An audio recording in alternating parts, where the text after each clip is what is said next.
શ્રી કૃષ્ણ, હું છું વૈશાલી સોની. વૈસુસ કિચનમાં તમારું સ્વાગત છે. આજે આપણે બનાવીશું દાબેલી.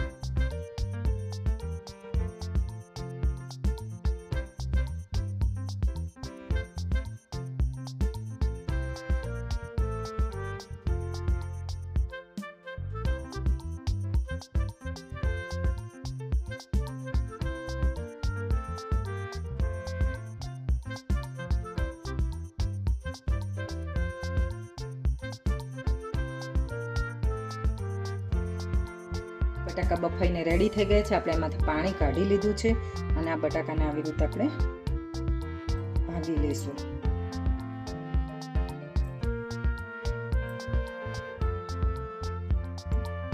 બટાકાને સરસ ભાગી લીધા છે. હવે વઘાર માટે તેલ મૂકીએ છીએ. તેલ સરસ ગરમ થઈ ગયું છે. એમાં આપણે આ દાબેલીનો જે મસાલો મળે છે પેકેટ એ આપણે આમાં નાખી દીધો છે.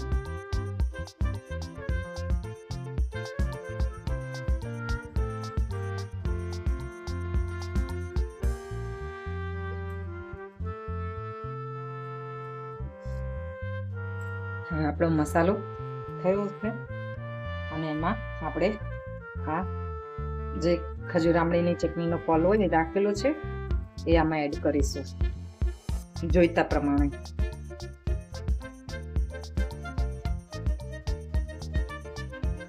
એમાં થોડું આપણે લાલ મરચું નાખીશું,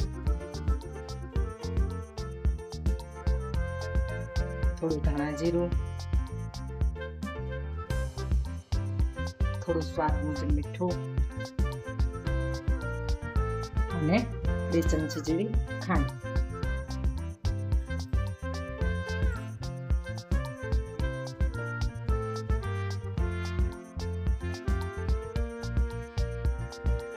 હવે આપણે આમાં આ બધું સારી રીતે મિક્સ થઈ ગયું છે.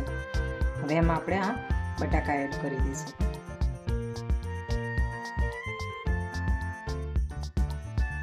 હવે આપણે બધું સરસ મિક્સ કરી લઈશું.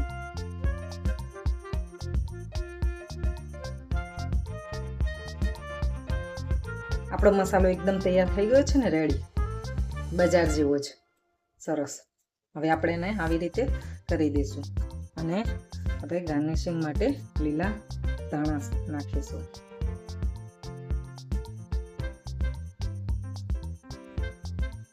દાબેલી બનાવવા માટે આપણે આ મસાલા સિંગ લઈશું. આ લસણની ચટણી છે જે આપણે ચટણી રેગ્યુલર હોય એને ઢીલી કરી નાખેલી છે. આ ખજૂર આંબલી અને ટામેટાની જે આપણે ચટણી બનાવી એ છે અને આ દાબેલીનો મસાલો છે.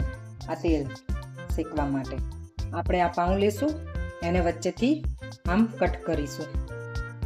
કટ કર્યા પછી આપણે એને એમાં આ ચટણી લગાવીશું. લસણની ચટણી લગાવીશું, પછી એમાં ખજૂર આંબલીની ચટણી લગાવીશું, પછી એમાં આપણે થોડી સિંગ નાખીશું નીચે, પછી આ મસાલો ભરીશું,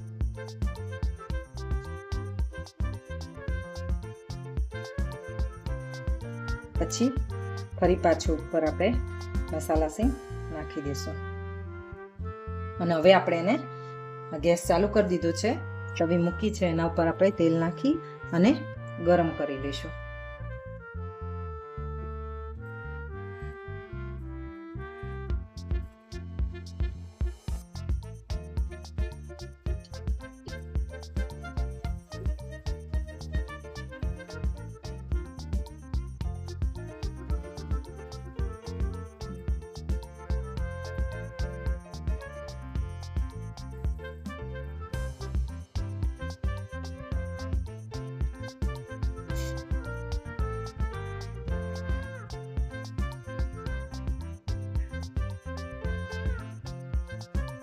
આપણી દાબેલી તૈયાર છે. આપણી દાબેલી રેડી છે.